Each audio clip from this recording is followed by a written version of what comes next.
Hi, Mike Barley here again.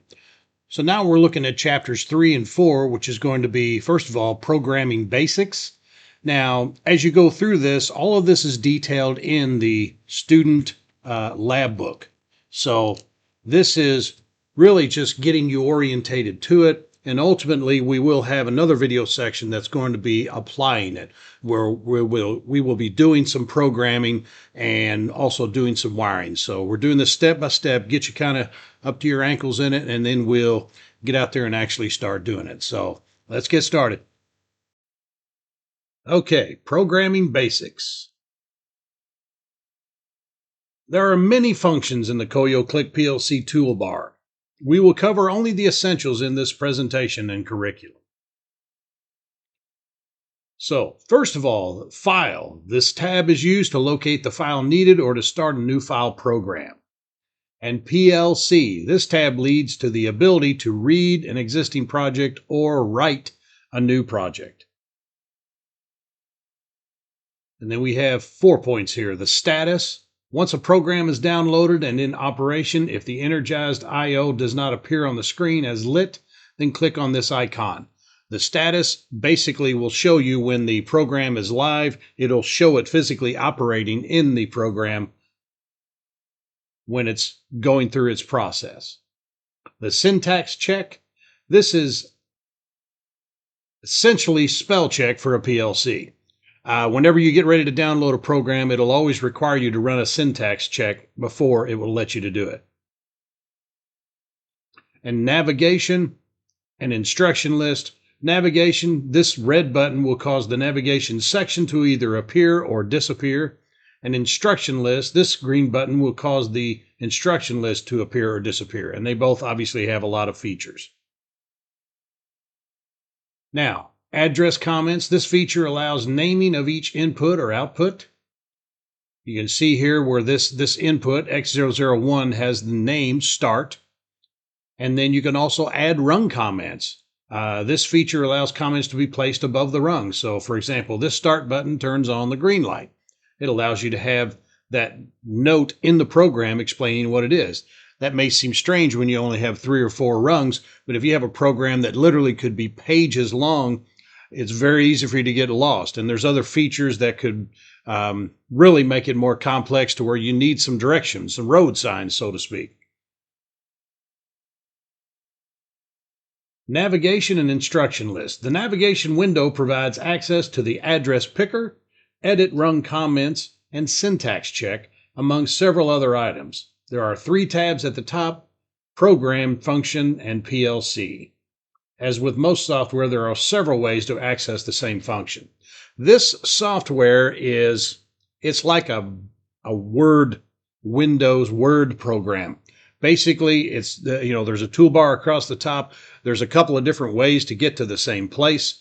As you use this, you'll kind of figure some of that out by using it over a period of time. And here is the navigation and instruction. Navigation here on the left, it gives you the main program, the subroutines, which is not something we're covering, but address picker, editing the rung comments, syntax check, status monitor. All of these can be accessed through this. They can also be accessed, a lot of this can be accessed through the main toolbar. And then on the right here, we have the instruction list. This is where you get a lot of your I/O. Normally open contacts, normally closed, output coils, set and reset, which is a program we'll talk about, timers and counters, and then we have advanced, which is math, drum, and shift register. We don't cover those, but we're covering the core basics, of course. And then under program control, the last one there, end. Each program must have an end sequence in order for it to allow to be downloaded. If you try to download it without having the end piece put in the program, it won't let you do it. Building a basic program. Understanding how to enter inputs, outputs, and various components and designing a PLC program can range from only a few rungs to a program that is dozens of rungs of code. One basic rule: when entering I/O, work from the left to the right, as if you were writing a paragraph of sentences. This will aid in avoiding mistakes, leaving something out, or causing various problems in the program. As you're, perhaps if you have a smaller screen, as you're moving back and forth across the logic and adding components in, sometimes you can actually have a break in the rung of logic and not even know it's there. You might miss it. So you got to watch out for that. After opening the software, click on File in the top left corner, and a drop-down will appear. Click on New Project, and a window with 3 operations will appear. Click on Start a New Project. And first of all, let me say that it is assumed that you have the software already downloaded on your computer. If for some reason you haven't got to that part yet and you're watching this video, if you go to Automation Direct's website and just punch in the search engine, Koyo Click PLC, and it will come up and show you a Click PLC, and just click on it and look for the notation that says download software. It is absolutely free, easy to do, and you'll certainly need to do that prior to getting started in the actual program. The window will appear and require you to select the CPU module you are using. And that means you look at the left side there's lots of different types of PLCs out there from Koyo.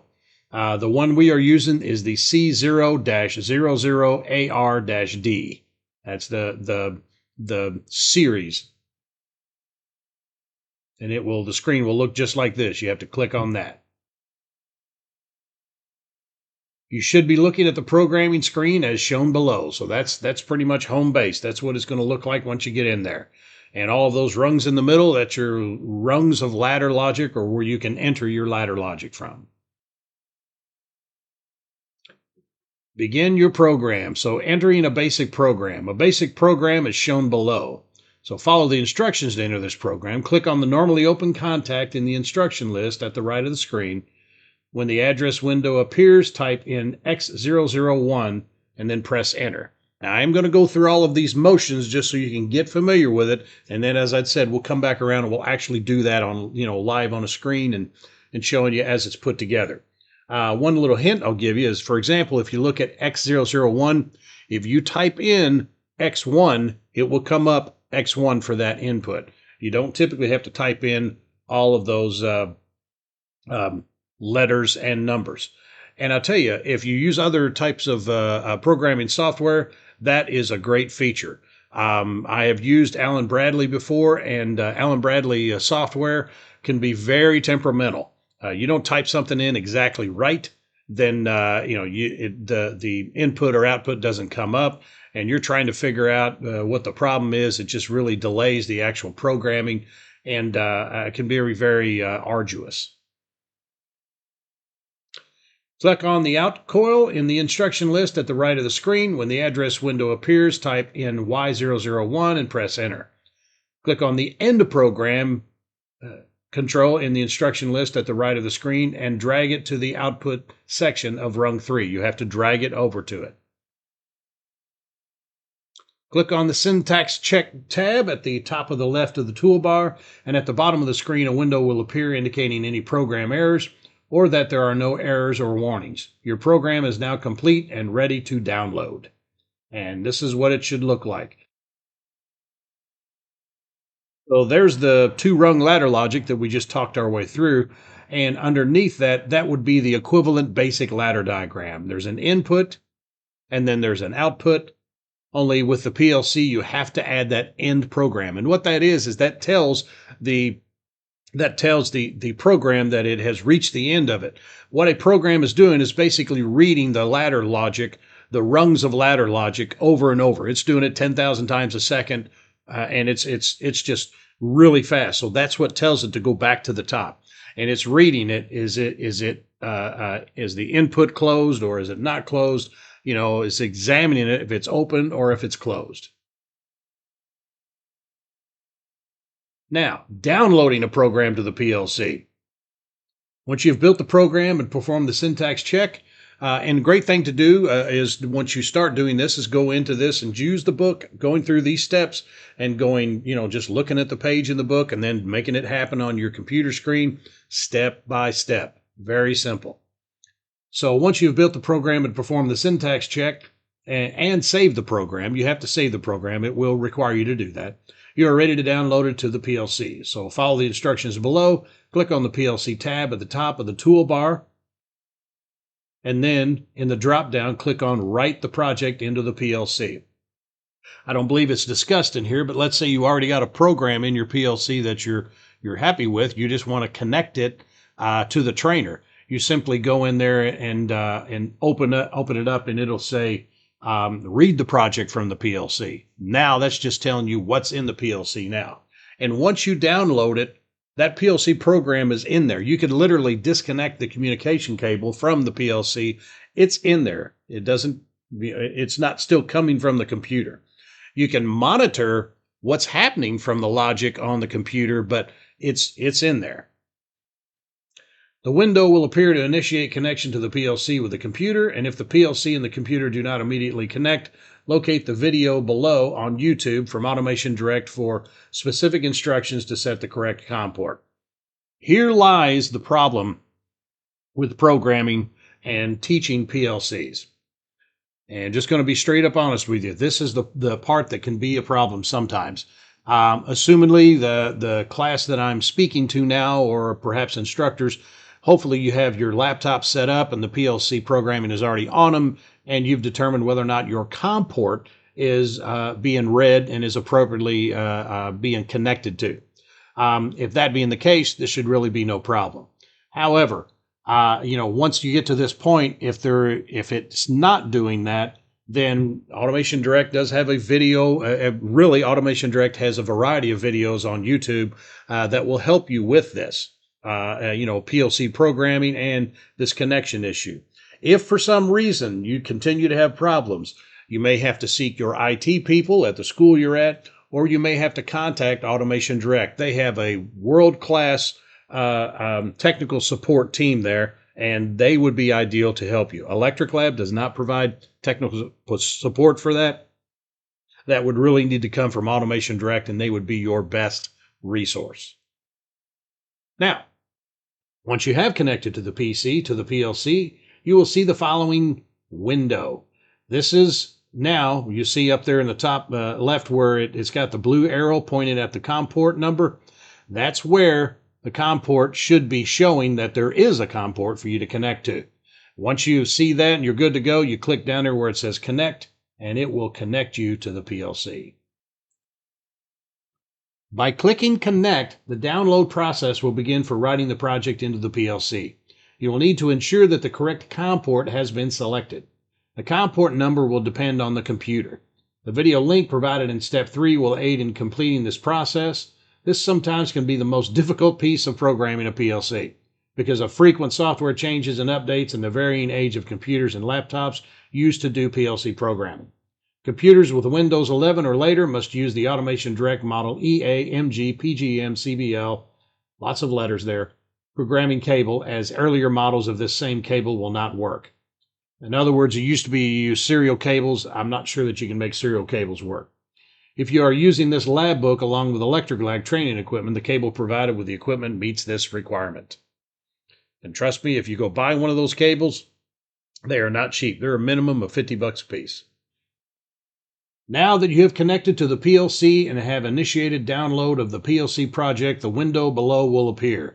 And this is the point where a round of applause and you're happy because you're about to download your PLC programming. When you get this window, things are going good.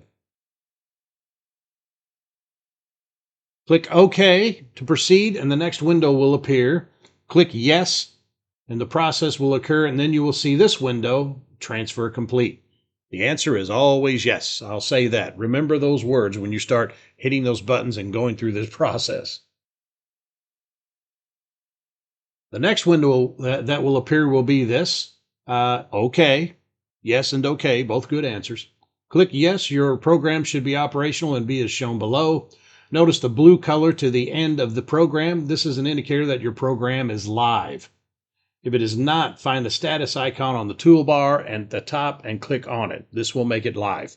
Sometimes when you download your program and you pull it up and you're looking at it, the program is operating, but it's not showing operation on your computer screen. That's where you have to hit that status button, and that will get your program live on your PLC. All right, next segment, wiring circuitry into the PLC. And very quickly here, this is a great slide because it goes through all of the different components. First, you have the PLC mode switch, where it has run or stop, the LED status indicators, power, run, error, the COM ports. You're going to be using COM port 1. And then you have 8 discrete input points. Those are all of the inputs.